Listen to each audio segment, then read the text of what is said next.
시청자 여러분 안녕하십니까? 뉴스 현장 시작합니다. 조금 전 대통령실이 안보실의 김현종 1차장, 이뭉순 2차장, 오현주 3차장을 임명하고 AI 미래기획수석에는 하정우 네이버 클라우드 센터장을 임명했습니다. 대통령실 인사 소식은 잠시 후 짚어보고요.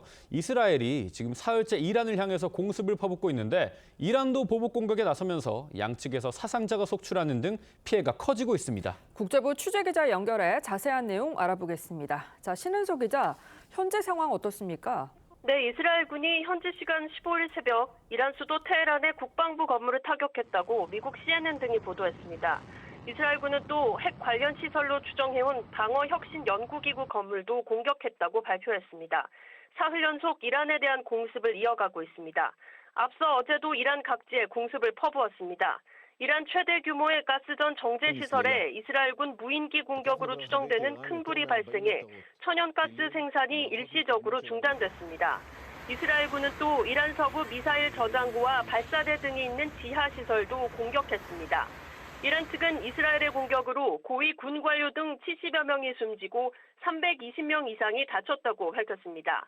이란 핵 과학자 3명과 군부 내 정보와 작전 담당 부참모장 2명이 숨진 사실도 추가로 확인됐습니다. 같은 날 새벽 이란 미사일들이 이스라엘 상공에 진입하는 등 이란도 보복 공격에 나섰습니다. 이스라엘 측은 어린이와 여성 등 8명이 숨지고 200명 가까이 다쳤다고 밝혔습니다. 양측 모두 상대가 공격하면 보복하겠다고 다짐하고 있습니다. 네, 미국과 이란 간 핵 협상도 불발된 걸로 전해지는데 국제사회 움직임은 어떻습니까?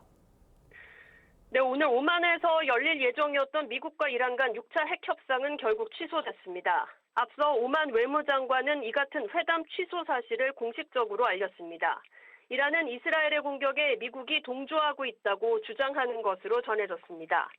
트럼프 미국 대통령은 푸틴 러시아 대통령과 50여 분간 통화를 했습니다. 두 정상은 전쟁을 끝내야 한다는 데는 의견이 같지만 이스라엘의 군사작전에 대해선 트럼프 대통령은 효과적이었다고 평가한 반면 푸틴 대통령은 중동 정세에 예측할 수 없는 결과를 불러올 수 있다고 규탄해 엇갈린 반응을 보이고 있습니다. 지금까지 국제부에서 TV조선 신은서입니다. 34년 만에 처음으로 대규모 열병식이 진행됐습니다. 미 전역 2천여 곳에선 왕은 없다고 외치는 대규모 반트럼프 시위가 열리면서 미국은 한날 둘로 갈라진 모습을 보였습니다. 이정민 기자입니다. 피켓을 든 시위대 수만 명이 도로에서 가두 시위를 벌이며 행진하고 도심 내 공원과 광장도 모두 시위대로 뒤덮였습니다. Let freedom ring! We don't want a king! Let freedom ring! We don't want a king! 현지 시간 14일 미 전역에서 대규모 반트럼프 시위가 열렸습니다. The President of our United States is disrespecting so many people and creating so much trauma that shouldn't have to be. 왕은 없다는 명칭으로 진행된 대규모 시위는 필라델피아, 뉴욕, 시카고 등 주요 도시를 중심으로 미 전역 2천여 곳에서 진행됐습니다. 참석 인원은 지난 2020년 미국에서 확산된 백인 경찰의 흑인 과잉 진압 시위 이후 최대 규모입니다.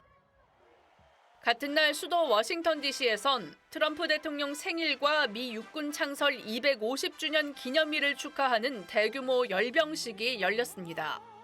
79번째 생일을 맞은 트럼프 대통령은 멜라니아 여사, 피트 헤그세스 미 국방부 장관과 함께 열병식을 참관했습니다.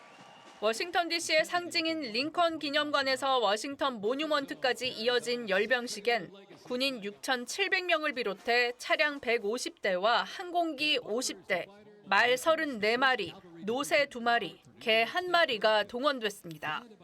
군인들은 미 육군 250년의 변천사를 반영한 시대별 군복과 무기를 착용했고 군사 장비도 2차 대전에서 활약한 셔먼 탱크부터 오늘날 미 국방의 주력 전차 에이브럼스 탱크와 스트라이커 장갑차도 행진했습니다. 이번 열병식은 1991년 걸프전 승전 퍼레이드 이후 최대 규모로 비용만 615억 원이 투입된 것으로 추산돼 논란입니다. TV조선 이정민입니다. 네, 이렇게 국제 상황이 복잡하게 돌아가고 있는 가운데 이재명 대통령은 첫 다자 외교 데뷔 무대인 G7 정상회의를 앞두고 있습니다. 정치부 취재기자 연결해 자세한 소식 알아보도록 하겠습니다. 자, 고이동 기자, 이 대통령 일정부터 전해주시죠. 네, 이 대통령은 내일 G7 정상회의가 열리는 캐나다로 출국해 1박 3일 일정을 소화합니다. 위성락 국가안보실장은 브리핑에서 계엄으로 인한 위기를 극복하고 민주 한국이 돌아왔다는 메시지를 국제사회에 알리는 첫 무대라고 했습니다. 이 대통령은 확대 세션에 참석해 에너지 공급망 다변화와 인공지능 에너지 연계를 주제로 두 차례 발언을 할 예정입니다. 주요국 정상들과의 양자회담도 조율 중인데 미국 트럼프 대통령과의 회담이 성사될 가능성도 있습니다. 트럼프 대통령이 대중국 견제와 주한미군 재배치 등 민감한 현안을 꺼낼 수 있는 만큼 이재명 정부의 실용 외교가 본격적인 시험대에 오를 전망입니다. 대통령실은 조금 전 브리핑을 열고 국가안보실 1차장에 김현종 전 국방개혁 비서관을 AI 미래기획수석에 하정우 네이버 클라우드 센터장을 각각 임명했습니다. 주말에도 여야 상황이 좀 바쁜 것 같은데 동향은 어떻습니까? 네, 새 원내대표로 친명 김병기 의원을 선출한 민주당은 원내대표단 구성을 마무리했습니다. 비서실장에는 문재인 정부에서 민정비서관을 지낸 이기헌 의원을, 대변인에는 김현정, 문금주, 백승하 의원을 임명했습니다. 새로 신설한 소통수석엔 박상혁, 민생부대표엔 김남근 의원이 내정됐습니다. 김 원내대표는 민생 법안으로 상법 개정안을 제일 먼저 처리하려 한다고 했습니다. 국민의힘은 내일 의원총회를 열고 원내대표를 선출합니다. TK 3선 송원석 의원과 PK 4선 이현승 의원, 수도권 3선 김성원 의원의 3파전으로 치러지는데 각 후보들은 지역 순회 등 의원들을 만나고 있습니다. 여야는 모레 김민석 총리 후보자의 청문회 일정을 논의합니다.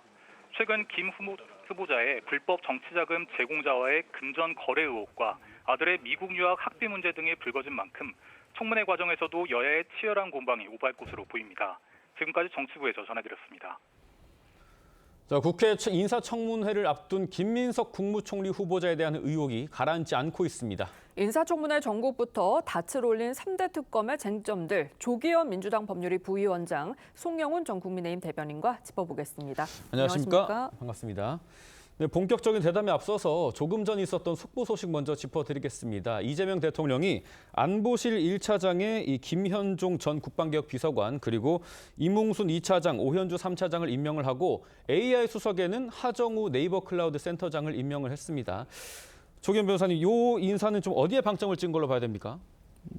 이재명 정부가 강조해 온 실용 외교, 국익 중심의 실용 외교를 뒷받침할 참모 인선으로 보여집니다.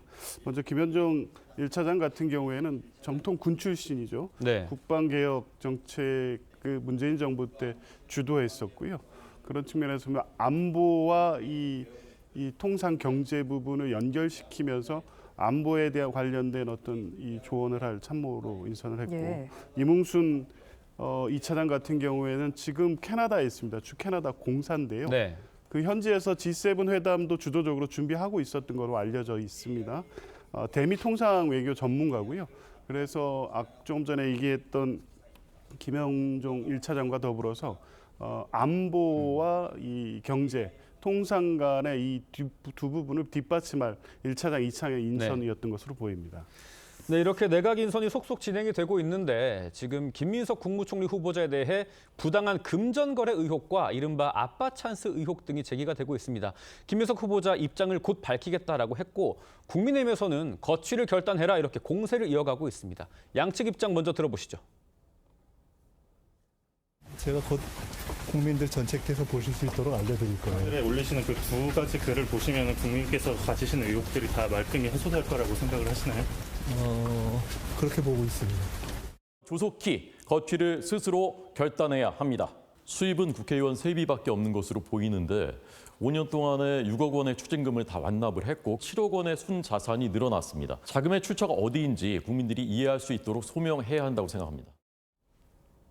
네, 김민석 후보 일요일인 오늘 온 국민이 이해할 수 있는 해명글을 올리겠다고 했는데 아직까지 글이 올라오지 않고 있습니다. 고민 중인 걸까요? 국민들께서 선명하게 이해하실 수 있도록 해명을 할 수 있다면 이미 해명을 했을 거라고 생각합니다. 네. 지금 이 차용금인지 불법 정치자금인지에 대한 의혹이 제기된 것이 이미 만 4일이 지났거든요. 네. 네 가지를 해명하면 간단하게 정리될 수 있는 문제입니다. 첫째, 언제 갚았는가? 즉 국무총리 후보로 물망에 오르거나 혹은 국무총리 후보로 지명되고 나서 갚은 것인가 아니면 그 이전에 갚은 것인가. 그리고 이자는 제때 지급을 했는지. 그리고 대여했다고 하는 돈의 사용처는 어디인지. 그리고 변제기 연장에 관해서는 어떻게 합의가 있었는지 이런 것들을 객관적인 자료를 제시하면서 소명을 하면 될 일인데 사실은 간단하죠. 통장 내역 같은 걸 공개하는 건 그렇게 어려운 일이 아닐 걸로 생각이 됩니다. 그런데 오늘 그 TV조선의 단독 보도에 의하면은 비슷한 시기에 돈을 빌려줬다고 하는 9명 중에 1명은 그 돈을 지난주 12일에 돌려받았다라고 지금 알려지고 있죠. 그렇다면은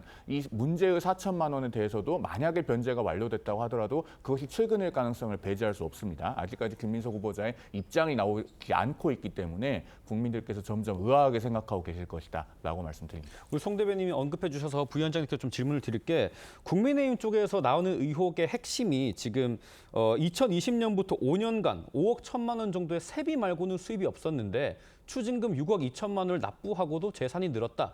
자산 증식과 채무 상황이 좀 미심쩍은 방식으로 이루어졌다라는 거거든요.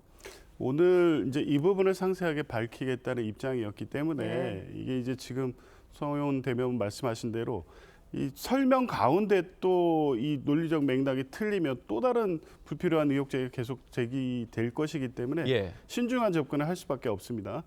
일단은 이게 올해 이 공개된 재산 공개 내역을 보면 개인 간 채무라든가 지금 문제되고 있는 내역들이 김민석 의원의 재산 공개 내역에 다 있습니다. 그러니까 사인 간 채무로 기재돼 있는 내용들을 굳이 불법 정치자금 인지 여부의 성격을 가지고 문제 제기는 할 수 있지만 그렇게 단정적으로 얘기할 수 있는 단계는 아니고요. 그리고 이제 총액 기준으로 해서 채무가 이만큼이었고 이렇게 변제됐으면 수익이 이만큼인데 그럼 이건 불법 정치자금 이렇게 논리적으로 단순하게 연결시키기는 어려운 게 이 자금이라는 게 그 김민석 의원 지금까지 밝힌 내용으로만으로도 보면 이 사인 간 채무를 통해서 기채무나 이 추징된 세금이라든가 추징금들을 변제하고 일부 다시 갚고 이렇게 좀 복잡한 금전 거래는 있었던 것 같습니다. 그런데 이걸 총액 기준으로 전체적으로 하나하나의 내역을 다 설명하라고 하면 과연 이제 해명의 필요성이 있고 국민들을 납득시키겠다는 의지가 분명하기 때문에 그걸 하겠다는 것이긴 하지만 지금 국민의힘이 요구하는 수준의 얘기를 어떻게 하나하나 지금 다 설명이 가능하겠습니다. 그래서 인사청문회라는 제도를 통해서 지금 관련된 자료 요청을 하면 보내고 있을 것이고요. 인사청문회 이틀 일정 동안 그 부분에 대한 추가적인 해명을 보면 됩니다. 지금 하나에서 10가지 금전거래 내역을 다 맞춰서 납득할 만한 설명을 해라. 이제 과도한 요구라고 보여지고요. 아마 국민들이 의아해하는 부분에 대한 설명은 오늘 중에 또 충분히 할 수 있을 것으로 알고 있습니다. 방금 인사청문회 말씀을 해주셨는데 이런 일련의 의혹들이 청문회에서 밝혀질 수 있는 사안이라고 보시나요? 충분히 가능하죠. 객관적인 자료를 제시하면 됩니다. 자, 김민석 후보자의 그 SNS 해명문을 보면은 대출을 받아 전액 상환했습니다라고 되어 있는데 거기에 언제 상환했는지가 빠져 있어요.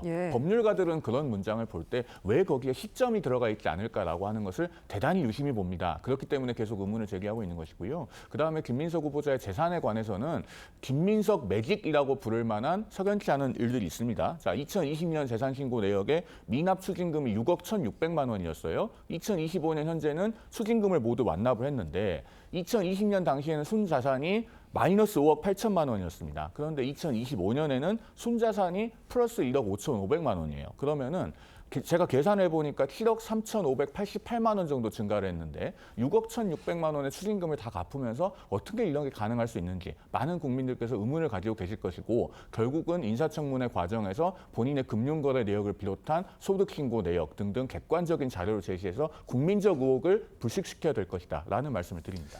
지금 고위공직자에 대한 검증 차원에서 국민의힘이 전투력을 키우고 있는 모습인데 제기한 의혹이 하나 더 있습니다. 김민석 후보자의 중국 칭화대 석사학위 취득 과정이 좀 불분명하다 이건데요. 석사 기간 동안 민주당의 최고위원으로 활동을 하고 부산시장 선거에 출마를 했는데 출석을 하지 않고 어떻게 석사학위를 따냐 이거거든요. 바로 그 부분입니다. 그 김민석 후보자는 중국 칭화대 법학석사 학위를 2010년 7월 15일에 받은 것으로 되어 있어요. 그리고 과거 선거 출마할 때 보면은 그 수학 기간이 2009년 9월부터 2010년 7월까지라고 밝힌 바 있습니다. 그런데 칭화대는 이 1년 코스의 법학석사 학위를 중국 본교에서 수학을 해야지만 주는 것으로 알려져 있습니다. 그런데 2010년 3월에는 김민석 후보자가 부산시장 선거 출마 선언을 했고 실제로 또 예비 후보 등 등록을 해서 선거운동을 하다가 5월에 경선에 패배를 합니다. 그리고 경선을 패배한다고 정치활동을 접은 것이 아니라 당시에 전국적인 그 동시지방선거 지원 유세도 해요. 이렇게 한국에 분명히 있었습니다. 그리고 민주당 최고위원 신분이었고 2010년 8월에는 정치자금법 유죄 확정 판결도 대법원에서 받아요. 그러면 어떻게 이 기간에 중국 청와대에서 정상적으로 수학을 할 수 있었겠는가? 이것에 대한 의문이 제기되고 있는 것이고 여기에 대해서도 의혹이 제기된 후에 김민석 후보자의 SNS 글이 올라왔는데 이 내용은 없습니다. 반드시 응답을 해야 될 것이라고 생각합니다. 네, 이렇게 잇따라 의혹이 불거지니까 국민의힘 쪽에서는 까도 비리 의혹이 나온다. 자고 일어나면 새 의혹이다. 이렇게 맹비난을 했거든요. 후보직 사퇴를 요구하고 있는데 여권에서는 그 정도는 아니라고 보시는 거죠? 여러 문제 제기할 수 있고요. 그 이전 국무총리 정도의 그 인사에 대한 검증 과정에서 이 정도 의혹 제기는 계속 있습니다. 이 중에 명백히 해명이 되는 경우가 있을 수 있고 부족한 부분이 있을 수 있습니다. 그런데 지금은 지명된 지 며칠 지나지 않았고요. 인사청문회를 앞두고 여러 가지 문제 제기, 의혹 제기가 되고 있는 상황입니다. 그런데 사실관계에 대한 해명도 일정 정도씩 김민석 후보자가 해가고 있고요. 그 문제 제기는 이것도 의혹 저것도 의혹 이 정도를 넘어서서 구체적 사실관계를 통해서 문제 제기를 했다며 예를 들면 이 청와대 석사학위 같은 것을 예를 든자면 지금 이제 정황적으로 지금 송영훈 대변인 내지 국민의힘에서 문제 제기하는 내용이 어느 정도 설득력 있는 문제 제기일 수 있습니다. 그러면 이 석사학위가 전혀 불가능했음에도 불구하고 다른 어떤 이유에 의해서 대기됐다는 정도까지 나갔다면 그러면 이제 이 자격이 없다라고 얘기할 수 있고 또 이 사인과 채무 관련해서도 이게 다른 것으로 어떤 해명도 안 되고 명백히 불법 정치 자금이란 정도까지 입증이 됐다고 하면 그러면 이제 사퇴를 요구할 수 있겠지만 아직 인사청문회를 앞둔 상태에서 여러 가지 의혹들이 제기되고 있고 그에 대해서 해명을 해 나가고 있는 과정 아닙니까? 더 지켜보시고 도저히 국무총리로서의 자격이 안 된다 싶으면 그때 사퇴 요구를 하거나 아니면 국회에서 부결 처리를 하면 되는 것이지 이제 제기되는 여러 가지 의혹들이 있다고 해서 지금 국무총리로서의 직을 수행할 수 없을 정도냐 지금 단언할 수 있는 단계는 아니라고 봅니다. 관련해서 이제 국민의힘 배준영 의원이 흥미로운 글을 올렸더라고요. 이 김민석 후보자에 대한 인사청문회를 이틀에서 연장을 해야 된다. 그러면서 이 김현 민주당 간사가 이진숙 방통위원장에 대한 청문회를 현장 검증까지 포함해서 나흘로 늘렸기 때문에 이건 민주당에서도 충분히 받아들일 수 있을 것이다라고 했는데 관련해서 채권자들을 불러야 된다, 참고인을 불러야 될 게 많다라고 하는데 변호사님 의견 좀 어떠십니까? 정확하게 말하면 이제 채권자라고 일컬어지는 사람들이라고 해야 되겠죠. 채권자인지 아닌지도 사실은 지금 확인이 됐다고 보기가 어렵습니다. 이 9명이 동시다발적으로 1억 4천만 원을 빌려줬는데 과연 그분들이 정말로 빌려준 것인지 아니면은 이것이 정치자금의 성격이고 위법한 것인지를 가려야 됩니다. 그러면은 그 9명은 전원 다 불러야 될 것이고 특히 여기서 핵심 인물이 강모 씨죠. 우리가 강모 씨라고 표현하고 있습니다만은 사실 이분은 김민석 후보자가 2014년에 이른바 원외민주당 당시에 민주당이 새정치민주연합으로 당명을 바꾸면서 민주당 당명이 주인이 없어지니까 김민석 후보자가 국회의원이 없는 민주당을 만들어서 거기서 활동을 합니다. 그 원외민주당의 대표를 지낸 분입니다. 그렇기 때문에 이 의혹이 쉽게 가시지 않고 있는 것이고 그 핵심 인물인 강모 씨를 포함한 관련자들을 광범위하게 불러서 각각 분리해서 증인으로 물어볼 필요가 있다라는 말씀을 드립니다. 네, 지금부터는 여야 상황 짚어보겠습니다. 민주당 김병기 원내대표는 오늘 기자간담회를 열고 법사위 운영에 대한 입장을 밝혔는데요. 들어보겠습니다. 법사위 상임위원회 운영 규칙상 2년마다 교체하기로 되어 있는 규정을 준수하겠습니다. 법사위가 여당에 있다고 해서 소통이 안 되는 건 아니라고 생각을 합니다. 소통이라는 것은 서로가 얼마나 신뢰하고 대화를 통해 가지고 형성되는 것이지 그것이 법사위가 어디 있느냐와는 별로 관계가 없다고 생각을 합니다. 김병기 원내대표가 저렇게 말을 했지만 많이 알려진 걸로는 국민의 정부 이후에 법사위원장은 야당이 맡는 게 관례 아니었냐 이런 얘기도 좀 있거든요. 야당이 맡는 사례가 많긴 했지만 관례는 아니었고요. 그게 국회 내부 규정에 의한 것도 아니었습니다. 어쨌든 이게 여야 협상의 문제였고요. 통상 그 야당의 어떤 정부 견제 기능 차원에서 법사위는 야당이 해야 된다는 주장을 어느 당이든 해왔죠. 협의 과정을 통해서 다 정리돼 왔습니다. 그런데 이번 같은 경우에는 김병기 원내대표가 얘기하는 것처럼 아직 1년밖에 지나지 않은 상태에서 정권이 바뀌었다고 해서 법사위원장을 내놓으라고 할 일은 아닌 거고요. 그리고 법사위가 이제 계속 이 문제가 나올 때마다 문제 제기되고 있는 것이 결국 체계작구 심사의 기능을 가지고 사실상 입법의 게이트키퍼 기능을 하면서 국회가 제대로 작동을 하지 못하도록 하는 역할을 하는 쪽으로 작동하는 것은 막아야 된다. 네. 그렇게 운영돼서는 안 되는 거 아니겠습니까? 이건 견제라는 미명하에 사실상 윤석열 전 대통령이 계속 행사했던 거부권 행사와 다를 바가 없습니다. 국민의힘이 법사위를 요구하는 것은 합리적이고 적정한 견제 장치의 수단이 필요하다는 정도를 넘어서 사실상 민주당이나 이재명 정부가 주도해 나가는 개혁 입법을 법사위 단계에서 전부 차단하겠다는 의지가 분명해 보이는데 이 상임위 운영 규정에서 그렇고 과거 관행상도 무조건 야당한테 줘야 된다는 관행이 존재한 것도 아닌 이상 무조건 법사위를 야당에 넘기라는 요구는 수용하기 어렵다는 겁니다. 뭐 법사위원장을 여당에서 맡는다고 해서 소통이 안 되는 건 아니라는 김병기 원내대표의 말 받아들이기 좀 어려우실 것 같습니다. 그 소통이라는 것이 어떤 건지 짚어봐야죠. 지금 국회 내에서 완전히 견제와 균형이 무너진 상태고 그렇기 때문에 여당의 일방적인 독주가 대단히 우려됩니다. 그리고 법사위원장은 바로 그런 점을 방지하기 위해서 1997년에 김대중 대통령 당선 이후에 국민의 정부부터 2020년까지는 국회의장과 법사위원장을 서로 다른 당이 맡는 것이 일종의 헌정 관행처럼 정착되어 왔었던 겁니다. 자, 그런데 2020년에 민주당이 180석을 가져가면서 이 관례가 깨졌던 거예요. 그렇기 때문에 이제라도 그런 관례를 복원함으로써 국회에 최소한의 견제와 균형이 도모될 수 있도록 해야 된다라는 말씀을 드리고요. 덧붙이자면 지금 민주당은 국회 내에서 힘이 압도적입니다. 그 민주당의 우당이라고 할 수 있는 조국혁신당, 진보당, 사회민주당, 기본소득당 그리고 친여무소속까지 합하면은 187석으로 언제라도 패스트트랙을 동원할 수 있어요. 그런 상황이기 때문에 법사위원장을 국민의힘에 준다고 해서 여당이 하고 싶은 것을 할 수 없는 것도 아닙니다. 그 정도의 강자의 아량은 있어야 된다라는 말씀까지 드리겠습니다. 네, 이런 가운데 국민의힘 차기 원내대표 선거도 이 3파전으로 확정이 됐습니다. 4선의 이현승 의원, 삼성 김성원, 송원석 의원의 3파전으로 확정이 됐는데 이 세 후보 모두 이 개파 청산과 당내 화합을 강조하고 있거든요. 지금 이런 혼란스러운 당 상황을 수습할 어떤 능력이 있는지 이게 표심의 관건이 됐다고 보실까요? 지금 현 시점의 국민의힘의 원내대표는요. 선출되는 순간부터 적어도 석 달가량은 당의 얼굴이 됩니다. 네. 당의 간판이 되기 때문에 국민들께서 국민의힘이 과연 반성하고 사과하고 변화하고 쇄신하려고 하는지를 이 원내대표 선거를 통해서 가늠을 하시게 될 겁니다. 새 인물이 뚜렷하게 차이점이 있죠. 일단 김성원 후보 같은 경우는 12월 3일 비상계엄 당일에 해제 표결에 참여했습니다. 그리고 1월 6일 한남동 관저 앞에는 안 간 분입니다. 그리고 반면에 이현승 후보 같은 경우는 5월 10일에 있었던 그 후보 교체 시도에 반드시 필요했던 전국위원회 소집 공고를 전국위원회 의장으로서 하셨던 분이죠. 네. 그리고 송원석 후보 같은 경우는 12월 3일 비상계엄 당일에 국회 안에는 들어갔지만 예결위 회의장에 계셨고 본회의장에 안 들어가셨던 분입니다. 이렇게 뚜렷한 차별점이 있기 때문에 결국은 어느 분이 당선되는지를 보고 당원과 또 국민들이 당의 변화에 대한 방향타로 가늠하시게 될 것이기 때문에 내일 결과가 대단히 중요하다라는 말씀을 드립니다. 네, 지금까지 정치권 쟁점 짚어봤습니다. 두 분 말씀은 여기까지 듣겠습니다. 감사합니다.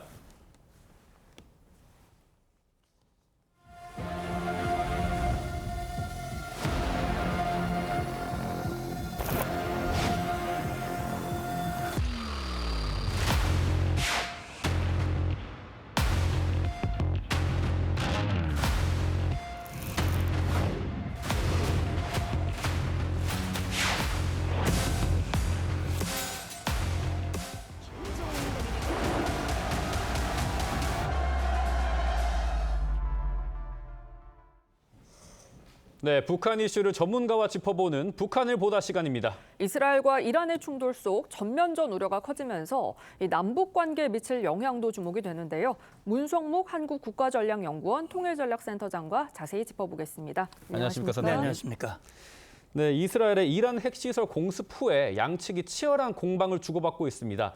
이란이 이스라엘의 주요 도시를 향해서 추가로 100여 개의 미사일을 발사를 했고 이스라엘이 이란의 에너지 시설까지 공습했다고 하는데 센터장님 지금 상황이 어떻습니까? 13일 날 시작이 됐으니까 이제 3일째 됐잖아요. 예.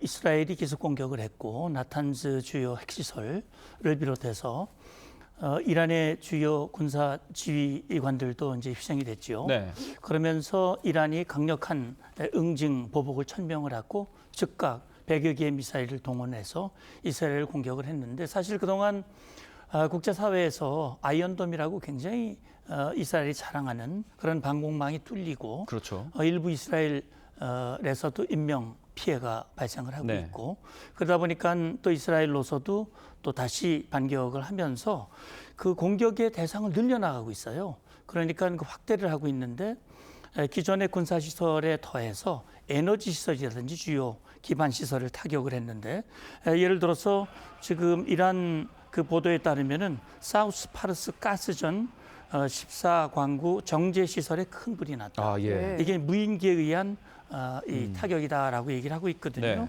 그래서 지금은 이 이란과 이스라엘이 공방을 주고받으면서 그 피해가 확대하고 있는 그런 상황이라고 보시면 됩니다. 네, 전면전으로 확대될지 여부가 주목이 되는 가운데 이스라엘과 이란 측에선 한치의 양보도 없이 팽팽하게 맞서고 있는데요. 들어보겠습니다.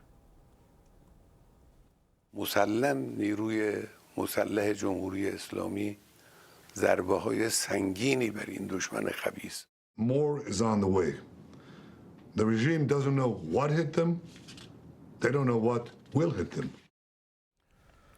지금 상황이 악화되면서 중재국인 오만에 따르면 미국과 이란의 6차 핵 협상이 결국 취소됐다고 합니다.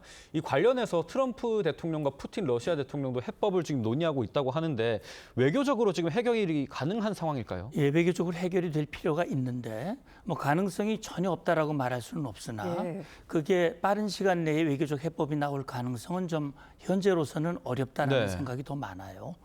말씀하신 대로 지금 트럼프 대통령이 푸틴 대통령과 우크라이나 사태뿐만이 아니라 지금 중동 사태에 대한 논의를 했고 이 러시아 측 발표에 따르면 생산적인 논의가 됐다. 그리고 긍정적이다라고 얘기를 하고 있지만 사실은 평화적으로 해결돼야 된다는 점에서는 두 정상이 같은 생각을 갖고 있지만 그러나 이번 이스라엘의 타격에 대해서는 서로 다른 입장이거든요. 트럼프는 잘한 일이다, 훌륭한 일이다라고 얘기를 하고 있고 푸틴은 이건 잘못된 일이다, 중단돼야 된다라고 하는 그런 입장을 가지고 있기 때문에 지금 외교적 노력에도 불구하고 아마도 이스라엘은 이스라엘대로 이란의 핵을 막아야 되는 것이고 또 이란은 이란대로 이스라엘의 공격에 대해서 이 정치 지도자로서 강력한 보복을 했다는 그런 정치적인 메시지도 줘야 되기 때문에 아마도 당분간은 좀 쉽지 않을까라는 생각이 듭니다. 네, 그런데 이렇게 이스라엘과 이란의 충돌이 전면적으로 확대되면서 김정은 위원장은 과연 어떤 전략으로 나설지 관심인데 이번 사태가 남북관계 긴장감에도 좀 영향을 미칠까요? 영향이 미칠 거라고 저는 봅니다. 왜 그러냐면 지금 아마 김정은 셈법이 굉장히 복잡할 것 같아요. 어쨌든 지금 이란이 타격받는 걸 보면서 북한도 타격의 대상이 될 수 있다라는 생각을 할 거예요. 2017년에 실제 미국이 시도한 적이 있거든요. 물론 하진 않았습니다만 그래서 지금 방공망을 굉장히 강화하고 있습니다. 러시아로부터 방공 시스템을 들여와서 강화를 하고 있고 여러 가지 조치를 취하면서 한편으로는 빠른 시간 내 핵 역량을 완전히 강력하게 만들어야 되겠다. 이런 생각을 갖고 있을 겁니다. 그래서 그러기 위해서는 러시아와의 더욱 밀착이 필요하고 러시아의 어떤 그 방어막, 보호막이 필요하다는 생각을 더 굳건히 가질 생각이 높고요. 그렇다면 한반도 안보와 앞으로의 관계 개선에는 상당히 부정적인 영향을 미칠 가능성이 높죠. 네, 북한 이야기로 조금 더 들어가 보죠. 대통령실에서는 어제 새벽에 이 민간단체가 강화도에서 북한으로 이 대북 전단을 살포한 사실이 확인됐다고 밝혔습니다. 이 전단에 대한 이재명 대통령의 입장을 듣고 자세하게 이야기 나눠보겠습니다.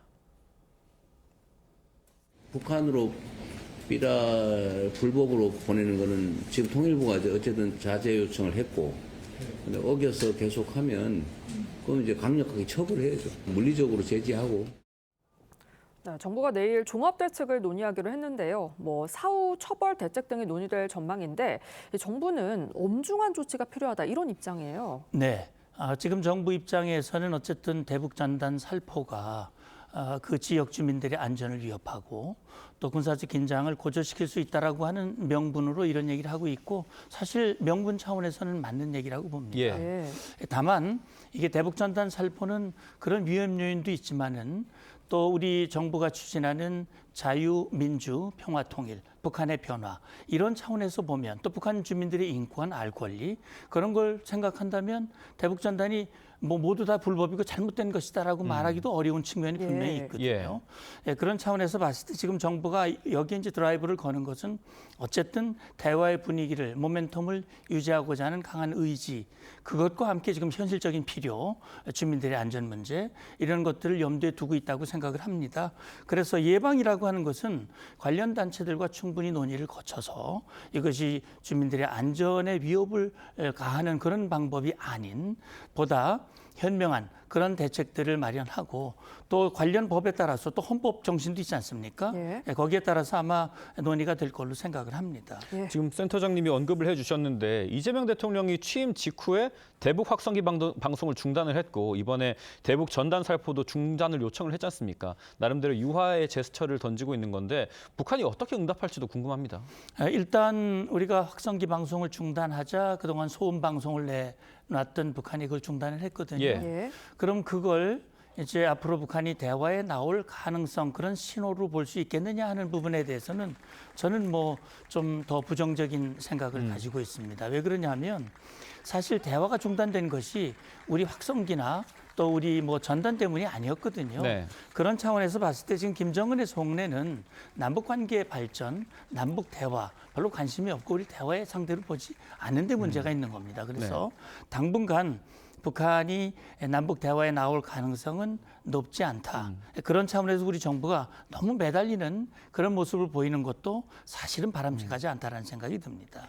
네, 지금까지 문성묵 한국국가전략연구원 통일전략센터장과 이 북한을 보다 함께했습니다. 말씀 감사합니다. 감사합니다.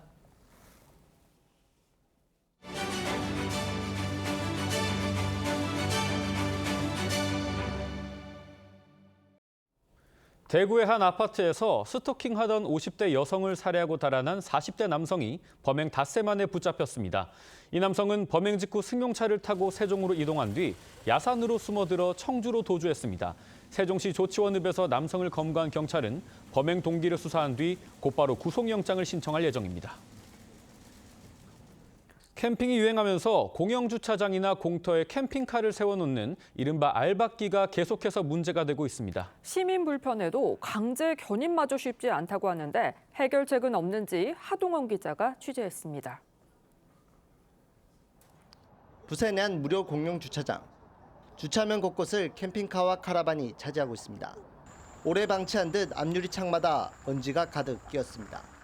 찾을 데 없어가지고 저 안에 가면 방치해가지고 있는 건 안 해. 아직은 안 해.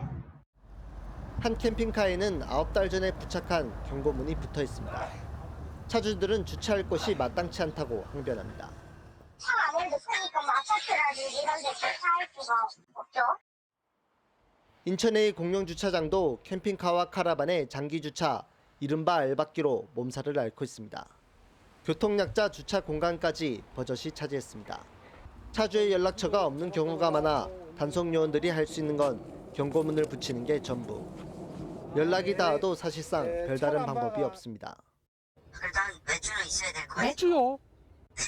이거 사장님 너무 길어요 그거는. 지난해 7월부터 한 달 이상 캠핑카를 방치할 경우 강제 견인할 수 있게 됐지만 현실은 다릅니다. 너무 큰 캠핑카는 차바퀴가 앞바퀴가 우리가 견인차 1.2톤이 되다 보니 바퀴가 들리버리가 할 수가 없어요.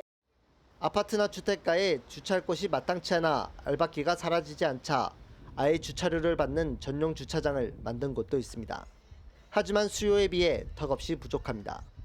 일반 공용주차장 주차는 못하게 만든다든지 해외 사례 같이 폭이나 크기가 크기 때문에 비용을 일반 차보다도 2배, 3배를 받는다든지. 전국적으로 운행 중인 캠핑카는 4만여 대로 해마다 늘고 있습니다. TV조선 하동훈입니다. 오늘 마치 한여름처럼 더우시죠? 경기 내륙 지역에는 올해 첫 폭염주의보가 내려졌습니다. 한낮 기온은 서울과 청주 32도, 대전 31도, 부산은 26도가 예상되는데요. 이 비가 내리면서 심한 폭염은 잦아들겠습니다. 제주에 조금씩 시작된 비는 오늘 오후에 서쪽 지역, 밤에는 전국으로 확대되겠습니다. 제주에는 최대 120mm 이상, 남해안을 따라서는 100mm 이상, 인천과 경기 북서부에는 80mm 넘는 많은 비가 예상되고요. 그 밖의 지역에도 10에서 60mm 안팎의 비가 예상됩니다. 이들 지역에는 돌풍과 함께 천둥, 번개가 동반되겠습니다. 중부지방은 오늘 밤 사이, 제주도와 남해안은 내일 새벽부터 오전 사이 집중호우가 예상되는데요. 피해 없도록 유의하시기 바랍니다. 화요일에는 맑은 하늘 되찾겠고요. 주 후반에는 다시 비 예보가 있습니다. 날씨였습니다.